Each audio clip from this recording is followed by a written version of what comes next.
弟兄姊妹平安，今天是2022年的11月12号。今天的经文是以赛亚书第12章，以赛亚书59章15节到21节，路加福音第17章20节到37节。今天要跟大家分享的主题是上帝国的实践。上帝国，或是说天国是什么？它在哪里？有几个不同的说法，或是几个角度去了解。前不久有人问牧师说，天国是什么？是死后去的地方吗？那我们在生活里面呢？我想这是一个非常好的问题。天国到底是什么？它在哪里？基督徒如何看待？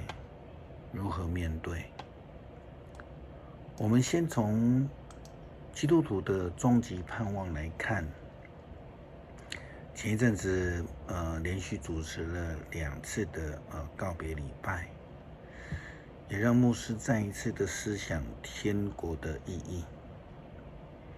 耶稣基督在约翰福音第14章第1节到第4节，他这样说道：圣经的记载，耶稣又对他们说，你们心里不要愁烦，要信上帝，也要信我。在我父亲家里有许多住的地方，我去原是为你们预备地方。若不是这样，我就不说这话。我去为你们预备地方以后，要再回来接你们到我那里去。我要使你们跟我们同在一个地方。我要去的地方，那条路你们是知道的。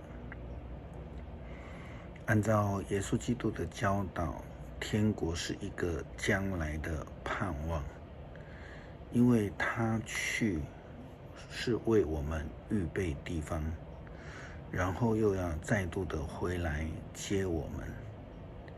天国是我们将来永远的住家。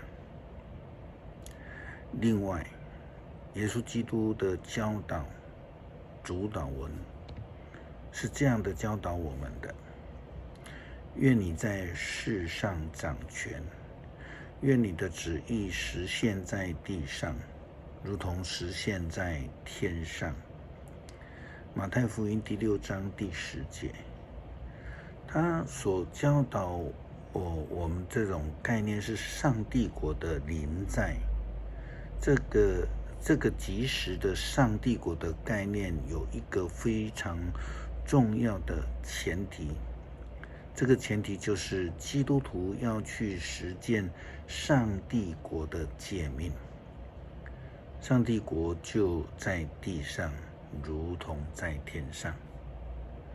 上帝国的实践是基督徒都需要去思考的，以及想办法去实践的。以赛亚先知这样说，他提到以色列人的问题。他说，上主看见了一切，他因正义灭绝而不悦。他惊讶，竟然没有人帮助被欺压的人，因此他要用自己的力量拯救他们，使他们得胜。因为以色列人他们在生活上面没有见证，活不出见证，所以上帝透过先知告诉他们说，你们竟然没有帮助被欺压的人。也因为如此，上帝就要亲自出手。先知这样说道，他要以公义做盔甲，用胜利做头盔。他要以报复做衣服，用热忱做外袍。他要按照敌人所做的报应他们，甚至住在海边的人也不能免。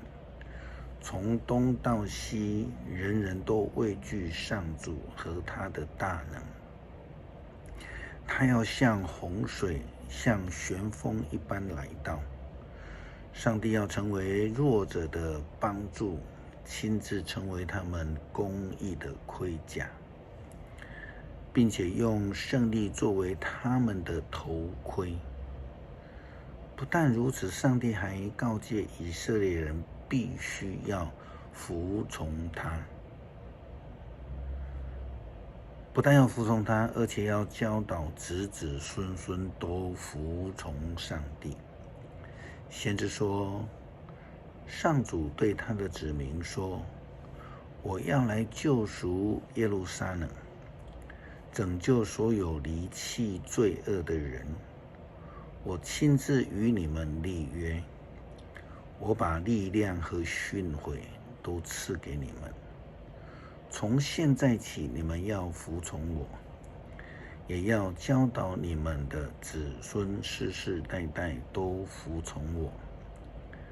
这个先知的教导，就如同耶稣基督在主祷文当中的教导：愿你在世上掌权，愿你的旨意实现在地上，如同实现在天上。路加福音第17章第10节到37节记载法利赛人来质问耶稣。有些法利赛人来问耶稣，要知道上帝的主权什么时候实现。耶稣回答，上帝的主权的实现并不是眼睛所能看见的。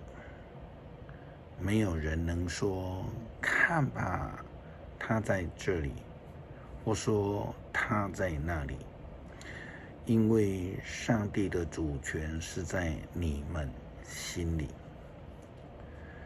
耶稣基督说，上帝的国不是用眼睛去看的，并不是如同某一个国家的政体，也不是如同宗教团体天主教这种体制，因为有教皇啊，有教廷的这样制度，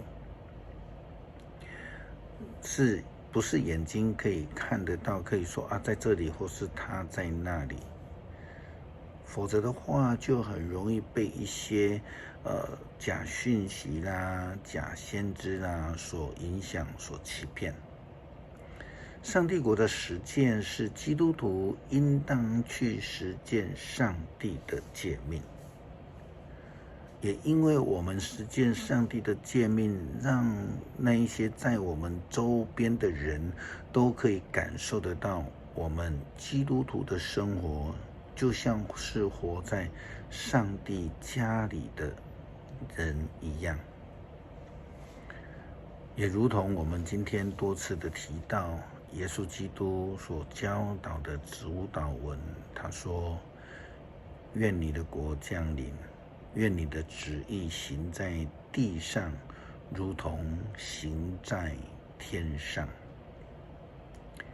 以赛亚书第12章，在那一天，你们要歌唱，上主啊，我要感谢你。